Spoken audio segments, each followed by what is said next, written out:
يا صباح الهنا والسعادة على كل واحد يوصله الفيديو ده. أحب أقولك عيش النهاردة بسعادة وانبساط، وسيبك من بكرة وهم بكرة، خليها على الله. ونبدأ ونقول بسم الله الرحمن الرحيم، ونعمل أحلى ستيك مشوي من اللي بنسمع عنه عند صبحي كابر وغيره من الكبابجية المشهورين. بس هنعمله احنا النهاردة بطريقة حلوة قوي. هنجيب الأول طاسة ونحط فيها معلقتين زيت، وهننزل على طول بالاربع حتت او الخمس حتت الستيك اللي عندك، وهنعمل بيهم احلى ستيك مشوي بس بطريقه حلوه جدا وسهله، وهتنفع ناكل جنبيها اكلات حلوه قوي. هتجيبي اللحمه بتاعتك الاول، زي ما احنا شايفين كده، هنديها تتبيله بسيطه قوي. هديها تتبيله فلفل اسمر مع سنه ملح بسيطه قوي.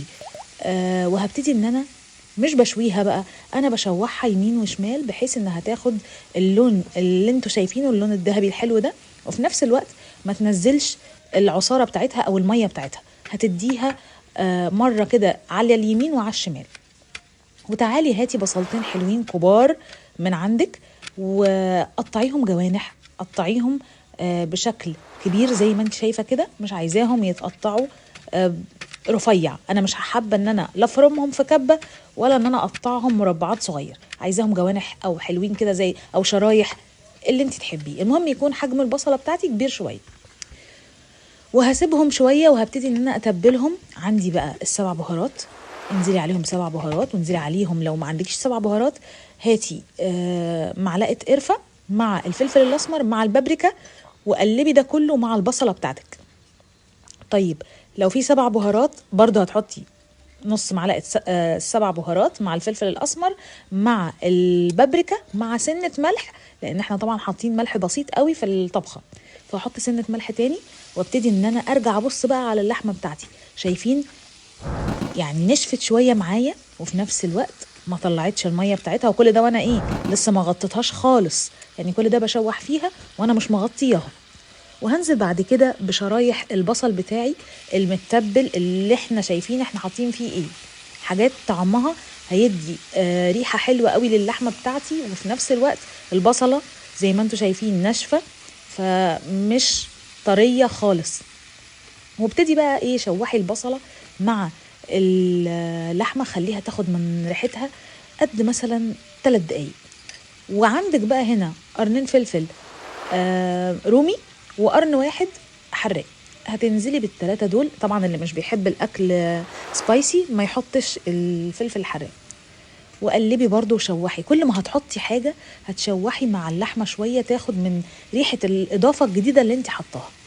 وفي نفس الوقت احنا هنا مفيش ميه في الطاسه بتاعتي ولا في اي حاجه، فالخضار بتاعك بيتقرمش معاكي مع اللحمه بتاعتك. بتبتدي تقلبيه وبيبقى الخضار محتفظ بان هو ناشف زي ما هو. وهتجيبي بقى طماطميتين 2، لو عايزه ان انت تحطي واحده بس مفيش مشكله. انا هنا حطيت طماطميتين قطعتهم زي ما انت شايفه. وهبتدي ان انا برضو هياخدوا من بخار اللحمه مع الفلفل مع البصل، واقلب ده كله وانا لسه ما غطيتش خالص الطبخه بتاعتي. يعتبر اللحمه هنا واخده 50% سوا مثلا. ابتدي ان انا اغطيها 5 دقايق واكشف عليها اشوف برضو الخضار بتاعي شكله ازاي. لقيت ان وجود الطماطم نزل برضو جزء من العصارة او جزء من عصير الطماطم نزل، بيدوب لي اللحمة اكتر وبيسويها اكتر وبيخليها اطعم. هغطي عليها تاني بعد ال5 دقايق دول، هغطي عليها 5 دقايق كمان، عشان انا برضو لا عايزاها مستوية قوي ولا عايزاها بتشد. طبعا انتوا عارفين اللحمة الستيك ما بتاخدش وقت. فغطيت عليها 5 دقايق كمان، لقيتها بقت حاجة عظمة وريحتها قلبت البيت كله من جمالها. طب في تركاية بسيطة بقى عايزين نعملها، عشان بقى احنا قلنا ستيك مشوي لازم يبقى ريحة حلوة كده فيه. تعالي بقى كده بطبق صغنن او اي حاجة او ورقة فويل، حطي فيها معلقة زيت، فحميتين حلوين كده ويكونوا على اخرهم ومجوجين على الاخر.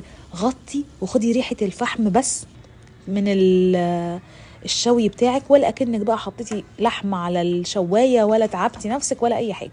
وشيلي بعد كده الطبق وارميه، ما تحطيش الفحم ولا الزيت اللي في الفحم في قلب الطاسه بتاعتك، خديه خلاص وتخلصي منه. وهاتي بقى طبق حلو كده شيك، طبق روميو وجولييت، طبق اي شياكه كده عندك، وابتدي غرفي واعملي الرز الابيض بتاعك او اعملي مكرونه يا دوبك تشوحيها بمعلقه فلفل اسمر وكده يبقى اكلتك بقت جميله وجاهزه على الاكل. يا رب يكون الوصفه عجبتكم وافادتكم. ما تنسوش الاكسبلور وما تنسوش التعليقات الحلوه اللي بتعجبني، وفعلا هتاكلوا احلى طبق لحمه، احلى طبق ستيك مشوي ودايب وطعمه جميل وتحفه. واشوفكم في فيديو تاني جديد، والسلام عليكم ورحمه الله وبركاته.